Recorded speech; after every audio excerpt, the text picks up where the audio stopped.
had children still at school. So we were teaching children in the classroom whilst the majority of children were at home. And so we were blending that remote and in person.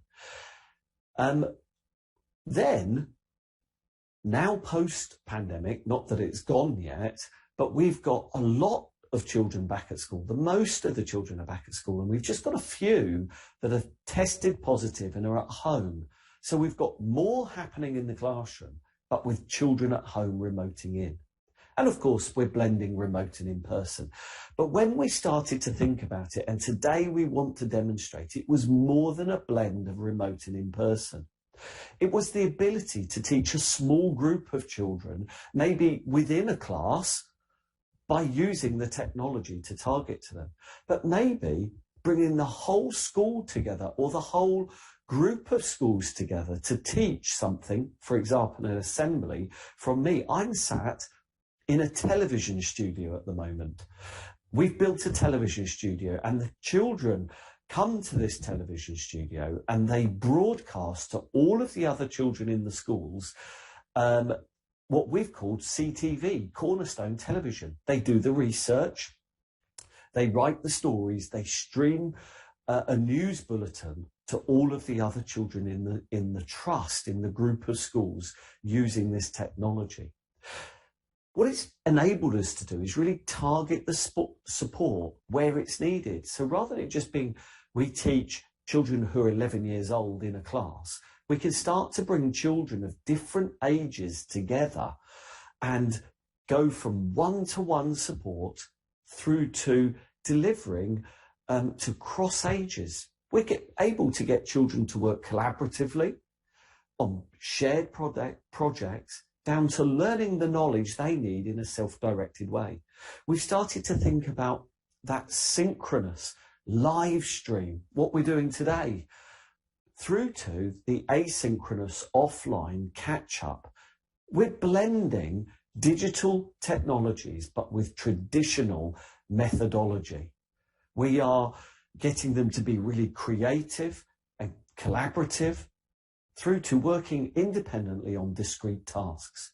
We've got that real subject focus to deliver the knowledge they need in history or geography or in maths or in English, but bringing it into that interdisciplinary where it might be a STEM-based project, bringing together science, technology, engineering, maths into a purposeful project. And we're going to demonstrate that to you today. We're getting teachers not just to work together, but to deliver together. So we've got whole large classes of children teaching together, down to that one-to-one individual tutoring, mentoring, challenge for a child. So a blended learning environment is bringing this together. And I'm going to work through these points in my presentation today, but I'm going to do that with the help of the teachers and the children within the trust. So first of all, we're thinking about how we've created a blended classroom that's bringing together children remotely into the classroom whilst the teachers are in person with children in front of them, that blended classroom. So I'm going to go now over to our EdTech lead, Anthony Lees. Hi, Ant. How are you this morning? Morning, Jonathan. Good, thank you. Yourself? Yeah, brilliant. Thank you for joining me today in our television studio. We're streaming live to, I think, thousands of people in Kazakhstan at the moment. So it's good to be coming from broadcast out to the world.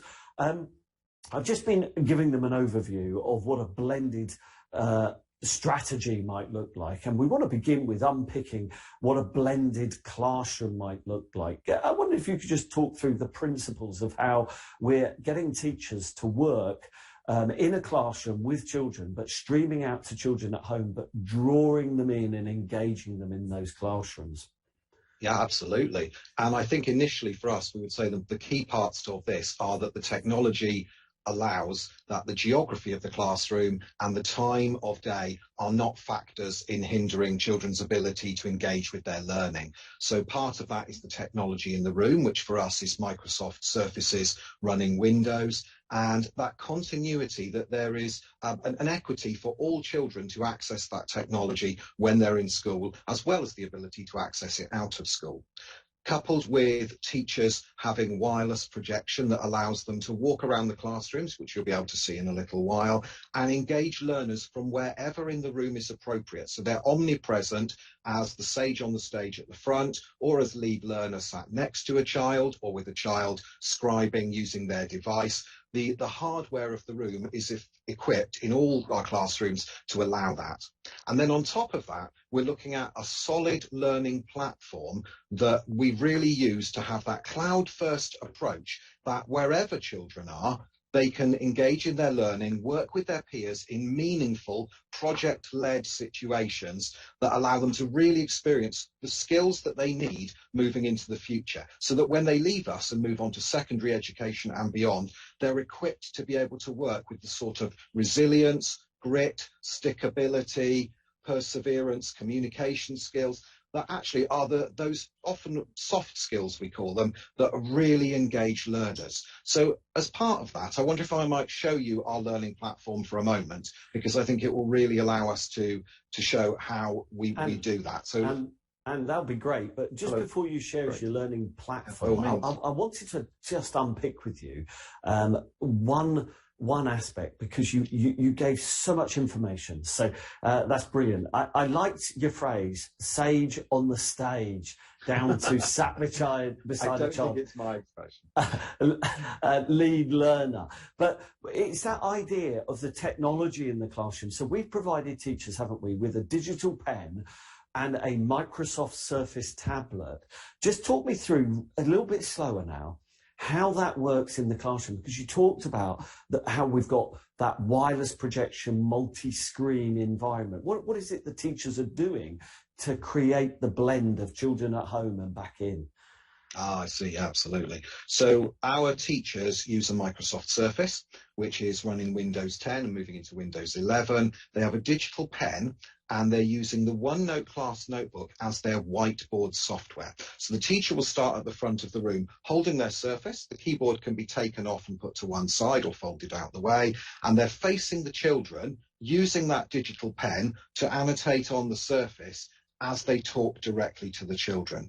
And because Windows allows you to wirelessly project, then the screens around the room, of which you'll see in a minute there are several, the children can look at whichever screen is nearest to them whilst hearing the teacher talk, and the teacher can move around the room whilst highlighting and annotating the work that's shown on the screens, but looking direct at the children and talking to them. And therefore, if they need to go to a table or to somewhere else in the room, they're not tethered to a touch screen or a computer on a desk. Brilliant, thank you. We're going to go and see that for everyone who's watching in a minute, but just share your screen and show us the Teams environment that we've built that children are working in. Okay, will do. So here we are. This is Teams desktop app running on my computer, and you can see some of my teams represented here. As a trust, we've organised class teams for all of the learners, so they will see their class teams that they're part of, and increasingly things like club teams and activity teams as well. But from a staff perspective, we've organised everything from finance to back office to our administrative processes to performance management. Everything, including curriculum resources, is captured in a team. And Teams being such a robust tool means that it's reliable. Staff will plan to use it because they can rely on it to work. And so if I go, for example, into a class team, this would be one that we shared with learners. Then inside here, we have chat going on. Some of these are the teachers' posts. Some of them will be automated. Some of them will be children's responses, as well as lots of channels down the side for each area of the subject. And if I go into any of these, then what I'll see is messages by the teacher or by the children back to their teacher for that subject. And it means that whenever children feel like talking or asking about that subject, they've got somewhere to post to it that the teacher and their peers will see and can engage with. So it gives us a back channel on the classroom for what's really going on in the room.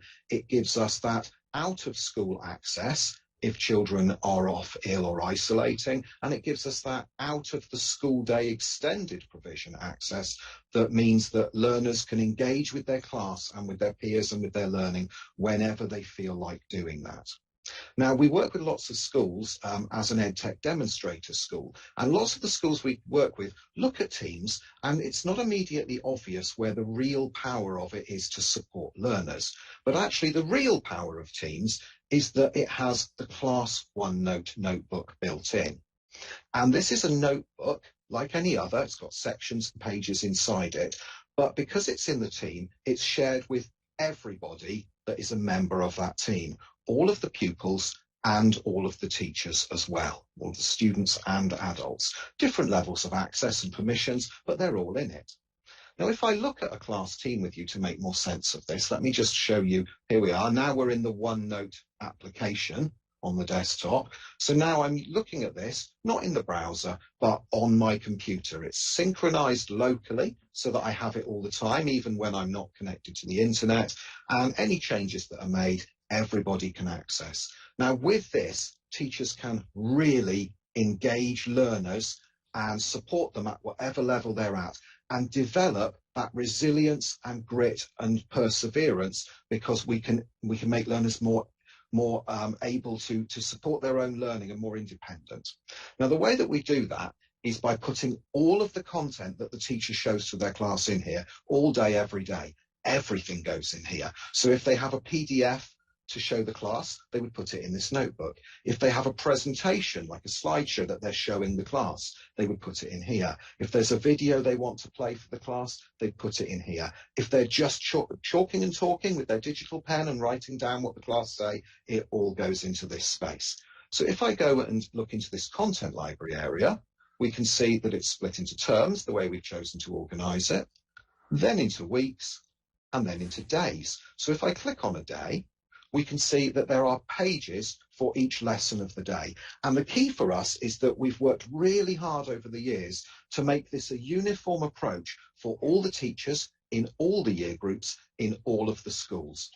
And that means that for students, as they move through school, they get used to seeing the same approach. For parents at home, when they've got more than one child and they're looking over different shoulders to try and see what's going on, everything is the same. There's a uniformity. And in that way, just like when we, gradually help learners at the bottom end of the school to take on the skills that they need for later, here we do the same thing digitally. So if I may, I'll just show you a lesson in here. This would be a maths lesson. I can just fold that out of the way. And here the teacher has put everything on the page that they will need for this maths lesson, not just for delivering the maths lesson themselves, but for the pupils, the students to access to help them with their learning at that time and later. So here, there's a video that will play on the page, if I just zoom into it. And that means that learners can watch this during the lesson. They can also watch it in the advance of the lesson to get the idea about what's coming up. There's some work that the teacher's pasted onto the page that they're going to be doing. And then, because like any notebook, you can change the background and put things like grid paper, the teacher has then put the calculations that they've done as they've talked through the lesson with the class. So whilst they've been modelling multiplication here and asking the students, what they think and what 4 times 4 does equal and how they should record that, then it's put there. As well as that, for later in the lesson, when the teacher wants them to feed back, there's a Microsoft form pasted on the page here. And that means that, again, whether students are in the room or at home, they can respond to the lesson by filling out this form with the questions there, and the teacher can see very quickly who's understood and how they might need to change tomorrow's lesson based on that. It's not a requirement for everybody to be in the room or even doing the lesson at the same time. Then below that here is the recording of the lesson. So because we record the inputs to the lessons using Microsoft Teams, after the lesson, the teacher has a link to the recording that they can paste back onto the page. And that's what's happened here. So this is the recording, where you can see with a play button, of this lesson.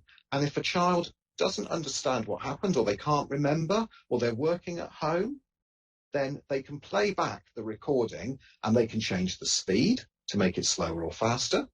They can turn on captions. They can turn on translate. They can search the lesson to see when a teacher said a certain word. So for this lesson, the child might want to search decimal point or multiplication or equals. And the video will jump to any place in the video where the teacher used those words when they talk to the class. So it gives pupils a really strong way to be scaffolded in their learning and to gain that independence that we want in helping them to take ownership of their learning by putting everything together. Sorry, Jonathan. Sorry to jump in there. We're going to have to move on because it's Right. fascinating watching you talk through this notebook, but we're going to go live because otherwise we're going to run out of time. We're going to go live now and join Dave James in this blended environment over in the Year 6 classroom. So sorry to cut you short. Time is precious. We've got to move on.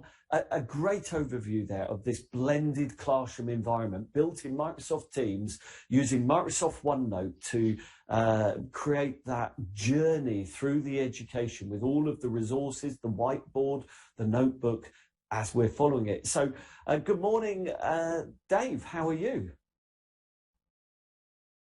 Good morning. I'm very good, thank you. And hello to everyone. Welcome. This is the Year 6 classroom, as Jonathan said. And it might not seem like your average classroom, but in fact, this is their classroom. It is not a computer suite. It is where they're based for most of the day. This is where they do their work. And it has been designed with technology in mind. So in the benches, underneath the power, there's network that feed the surfaces on the desktop. And as we've heard, every child in the class has access to their own Microsoft Surface. And because of that, they're able to access their work individually. Now, come with me as we go through the classroom, but hopefully you can see the immersive nature of technology within the classroom. We are surrounded by screens that can show multiple displays. We come here, and this is where the teachers are based. There's over 60 children in this class, and there are 2 teachers that teach them on a daily basis. And here we have James, one of the Year 6 teachers. I was wondering, James, if you could tell us what you're doing today. If you could tell us what you're doing and explain before I go and speak to some children. Yeah, absolutely. I'll share my screen with you guys so you can see what I'm up to. But this morning we've been busy writing our proposals to the COP26 climate conference that's going on at the moment in Glasgow. So quite close to home, we've got lots of world leaders now deciding what's going to happen in the future. And these guys got really interested in what's happening because we're talking about, you know, things that are happening in their lifetimes. So at the moment they're writing proposals to send to those world leaders on Friday about what they think should happen and what decisions they should be making now. So I can show you on the screen a bit of that, and I think you've been looking at OneNote today. Here's our Year 6 OneNote and what it looks like. And so you can see, here's a bit of an example, and we've talked a lot about digital inking today, I think. And here we've got the digital inking happening on front of that introduction. So you can see we can go through examples of great speeches that have been made and annotate on them. And that's really good because in front of the whole class, you can see us inking on and talking about particular areas, which is excellent. And so that's something that we'll do lots. So, and then the children will then go on to, and I think you've seen Teams as well this morning, they'll then go and do their first draft. We're on our second draft now because we're sort of halfway through the week. So we do our first draft on Teams on an assignment, which I believe you've seen already, and we'll talk to some of our children about in a minute. And go and see, and then as teachers we can give feedback through Teams onto those pieces of writing that they've done, and then they'll go and second draft them in their writing book. So that's kind of how we operate. That's one thing that's going on here this morning. The second thing we're doing is we're doing a bit of website design.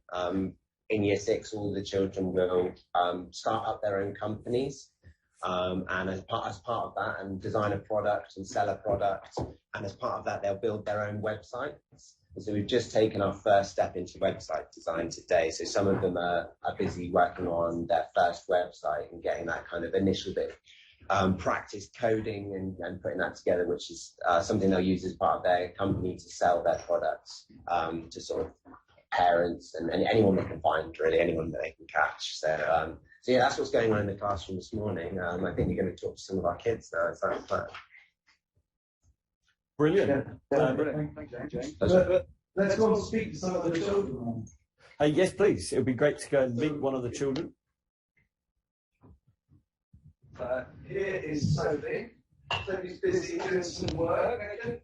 Sophie, you can unmute yourself. Tell us what you're doing. I've been working on my COP26 proposal speech that it's as if we're like making a speech to all the leaders of the world. We have like choices in which we could do, like if we want to talk about cycling or changing like your diet and many other options. So just like what Mr. Beaver was saying, so if you can talk us through the process, Sean, where did that assignment start? Was it given to you through Teams? Oh, please, if you could share your screen, that'd be great. Dave, Mr. James, Dave James, can you hear me? Yep. We just need to mute Mr. James.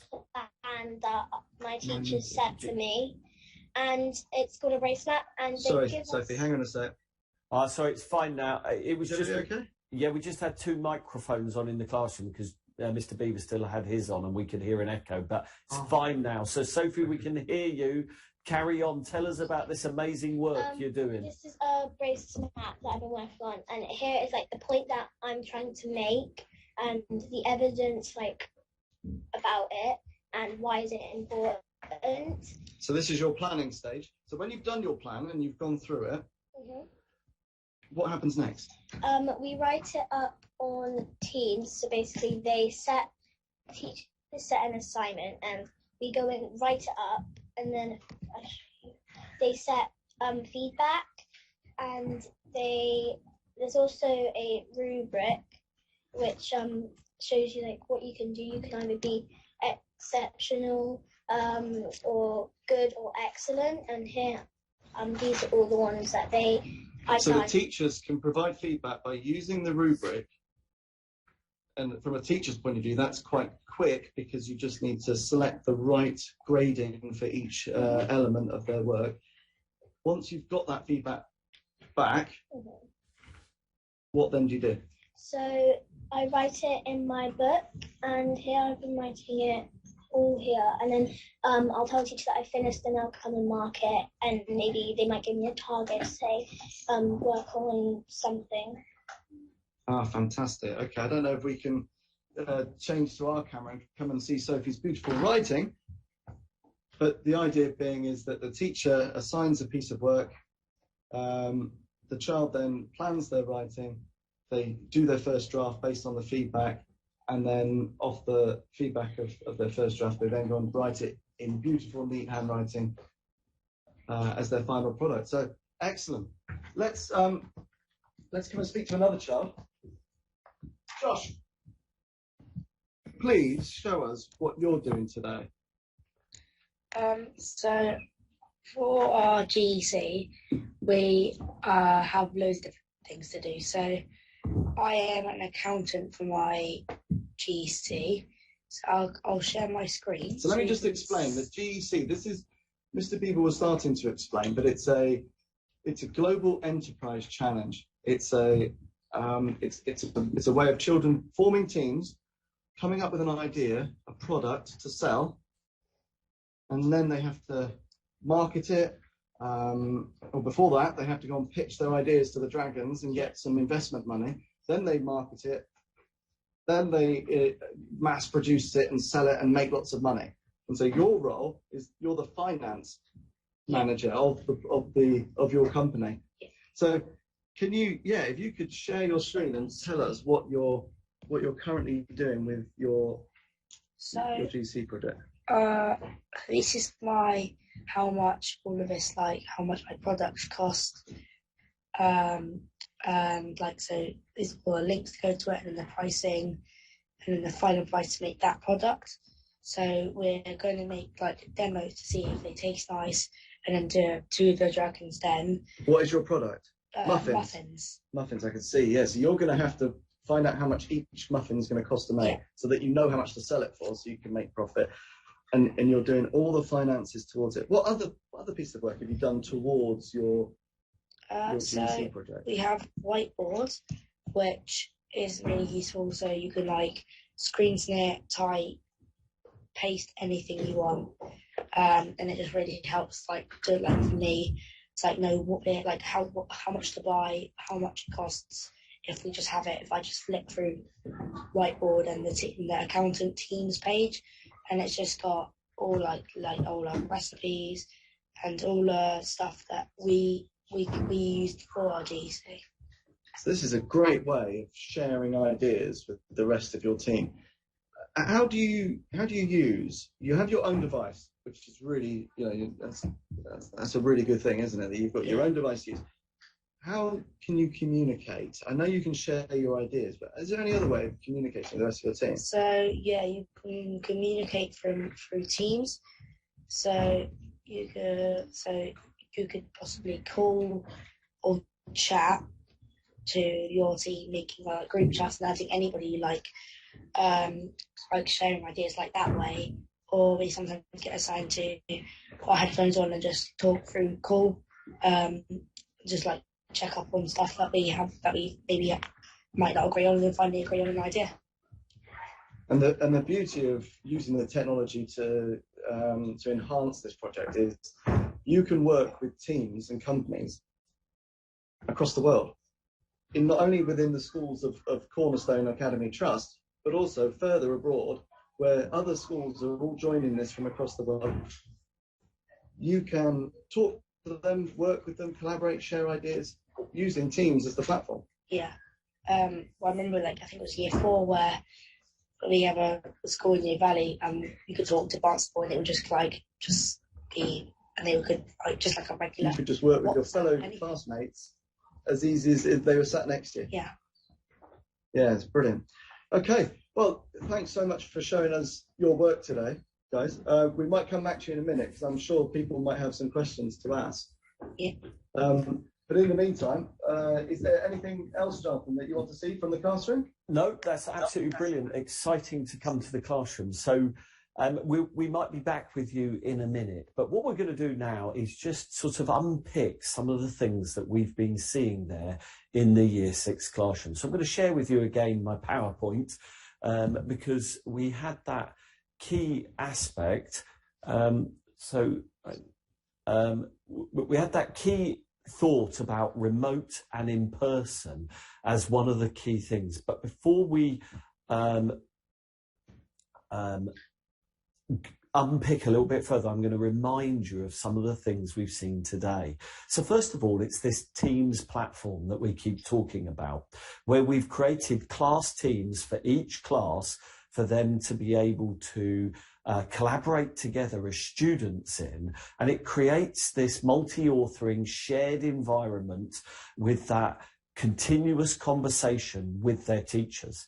It means we can do team teachers in that Year 6 classroom with 60 students.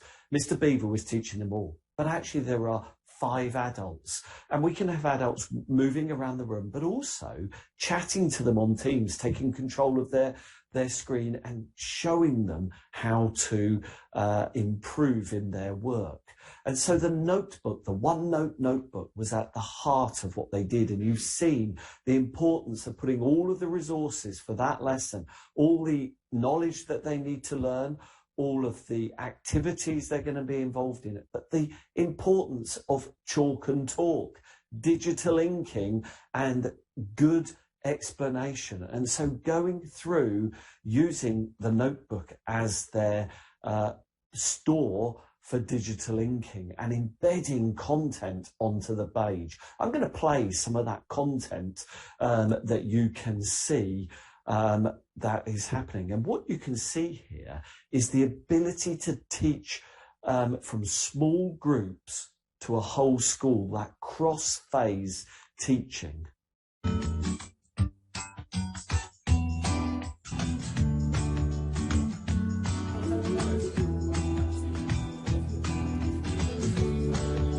Let's have a look at what he looks like on his complementary colour. Hello, who do you think Sir David Attenborough is? David Attenborough is a There we go, so 1 colour. Me too. So you're going to have to grade some more. I'll put my graded in. You see, what we're doing is creating live digital content, streaming it out to classes, taking children in classrooms out to the wider world, bringing the wider world into them, getting into children's homes and back from homes into the classroom. And we're able then to target the work from that whole school. You can see an image of myself there in my kitchen at home through lockdown, teaching cooking. We use that as a vehicle to get families to collaborate together, to support children, to have some fun together, to ensure that they were being healthy at home, but also an opportunity for me to say well done and thank you to the children who were in isolation, working at home. But we can bring that down to one-to-one. I'm going to show you a video clip now of some tuition that's been taking place one-to-one, teaching them to read. Yeah.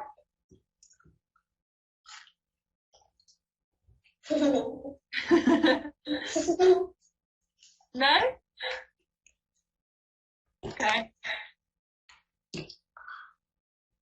R. Yes. Woo. A.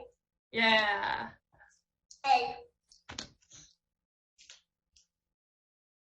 So from that cross-age collaborative working down to one-to-one tuition, and that's some phonics tutoring taking place there, teaching them to read. Actually, I like to show that video clip because the importance there of seeing the interaction and the smiles on the face of the child and the teacher, that live tuition, it's more than just factual knowledge video clips that are being played for children to learn from in isolation. It's that interaction.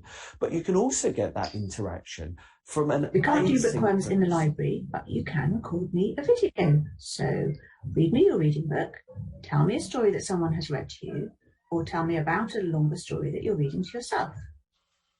Jackdaw flew over the seaside, and this is what the jackdaw saw. Waves crashing, children splashing. Thanks, Oscar. I really enjoyed that. That was a new story for me. I like the way you emphasised the rhyming words, and you knew the story so well.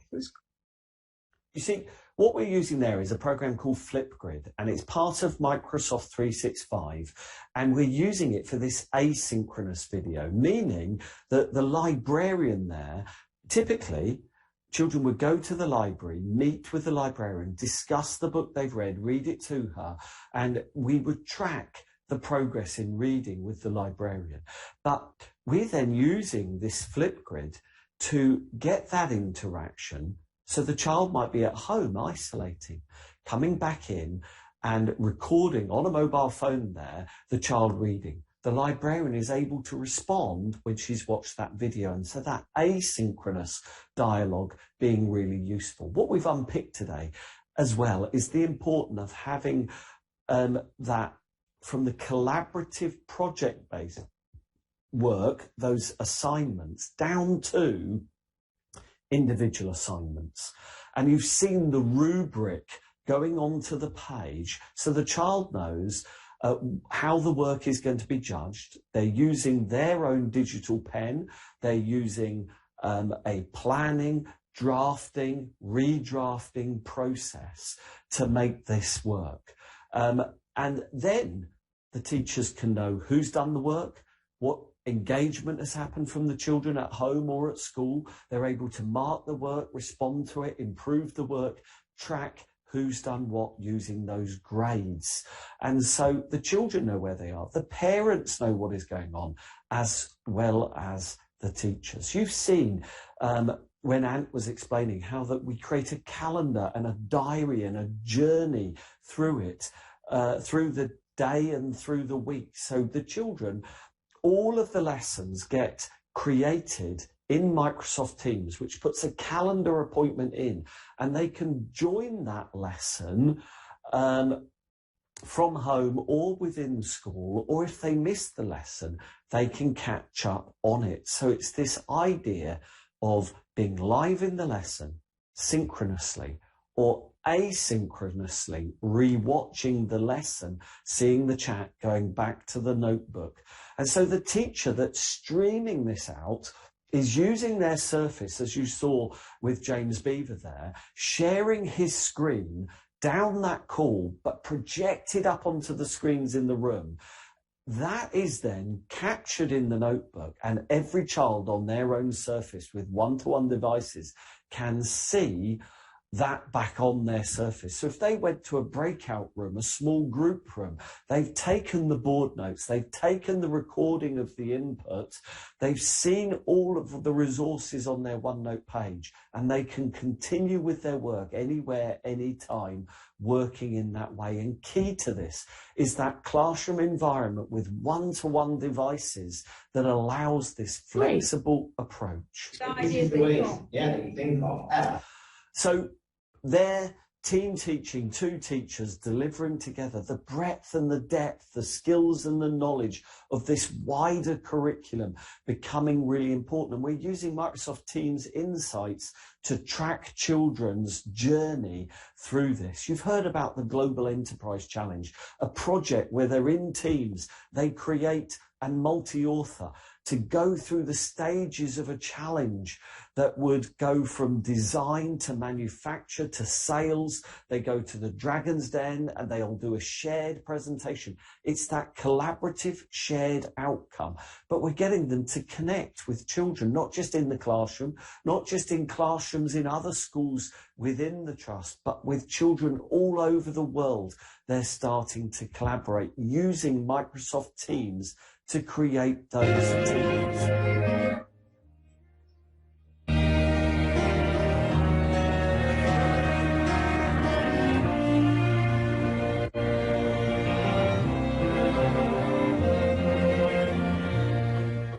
You see, that's a little video clip, a snippet of a commercial that those children have made within our television studio using the cameras to manufacture, and then they buy space on Facebook. They buy space on the screens around the school to market their product. And so they're working together, and every child has got a mentor. This one-to-one support. You can see a teacher there talking to an individual child to go through their work, to set targets which are put back into Microsoft OneNote in a personal area so that they know that they are doing well. We've taken you today on a rapid journey of life in one of our schools, bringing children from different ages, working at home, working in the school, together with teachers in the classroom and teachers in other classrooms to work together in this blended learning environment. It's been a rapid journey. I hope you found it fascinating. I hope you've had a little window into Broadcliffe Community Primary School and Cornerstone Academy Trust. I've got to wrap it up. We're out of time. I don't think I've left a lot of time for questions, but back to you over in Kazakhstan. Do you have any questions for us? Thank you for your presentation, Jonathan. Really inspiring, really informative presentation. And you showed us that you are a big team, and the way you have taken is a long way, and it can be a bright example of how the schools can deal with the pandemic complexities using the digital tools, selecting right digital tools, and working collaborative with all teaching staff, and organize really positive learning environment, considering all learning needs of all the students. They're at home, they're at school, some of them are in other places. Thank you very much for your presentation. And there are several questions the audience addressed to you.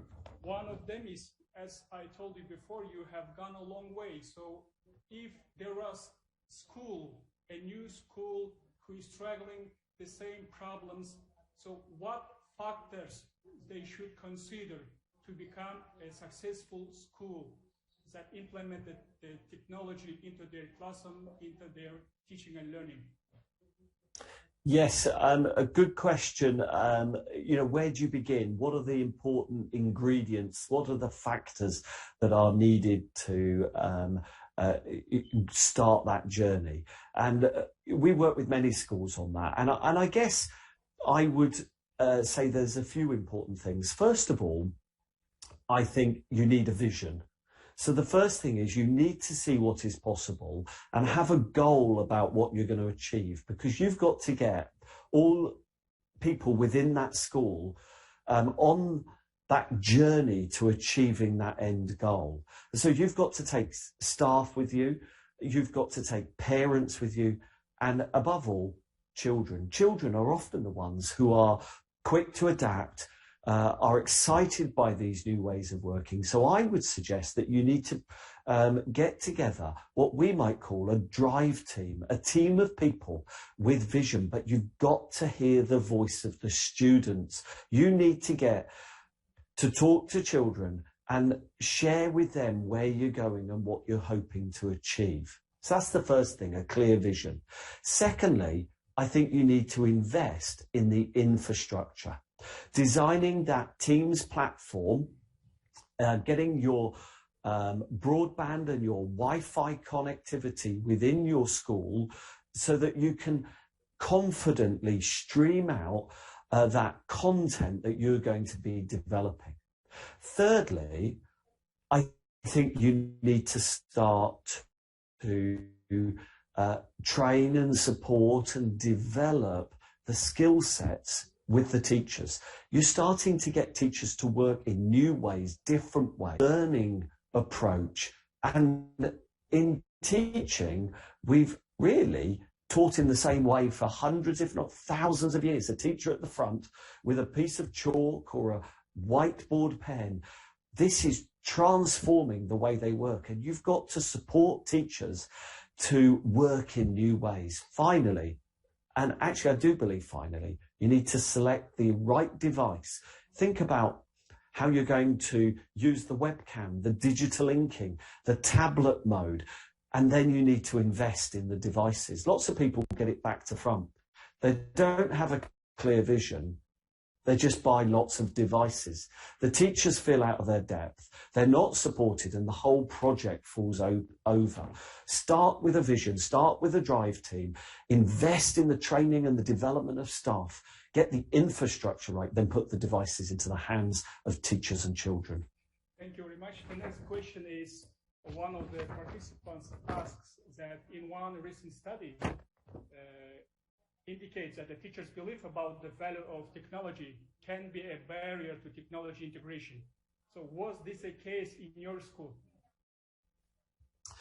Just to clarify, the question's asking, was it led by research? It's led by research. It says that the recent study indicates that the teacher's belief about the value of technology can be a barrier to technology integration. So was this a case in your school? Yes. So you're absolutely right. It's sort of my first point that it's really important that the teachers have that buy-in, that they have the same vision, that the same, what we would say, pedagogical, the same belief in what good education looks like. So if they don't see and understand and believe in the power of the technology to transform the way they work, but to enrich the educational opportunities, it often will fail. And so we have taken an approach that is looking at good research, but often when we've been pioneering and developing this technology, we are there isn't any research out there. So we've been working in a research-driven approach and getting teachers to be reflecting on what works, evaluating the impact, hearing the voice of the students. So it's like active research to inform our practice so that the teachers are in control of that journey and seeing clearly what the next steps are for them. It's not done to them, it's done with them. Thank you very much. We are running out of time, and I would like to thank you, Jonathan, Thank you, David. Thank you, Anthony, and all 60 students who participated during this presentation. And really, we were very amazed to see all of these students, seeing them learning, seeing them actively engaged and interested in what they are doing. So I wish good luck to all of these students. And one day, I believe that they will become one of the people that will change the world. Thank you very much. Because I saw one of your students that she was interested in dealing with the plastic. Yeah, so it's really interesting. Yeah, thank you so much. It's been a pleasure being with you today. If anyone would like to get in touch, do feel free to contact me directly via email, jonathan.bishop@tcat.education. Please share my email address. If ever you would like to collaborate with us, maybe on the Global Enterprise Chapter,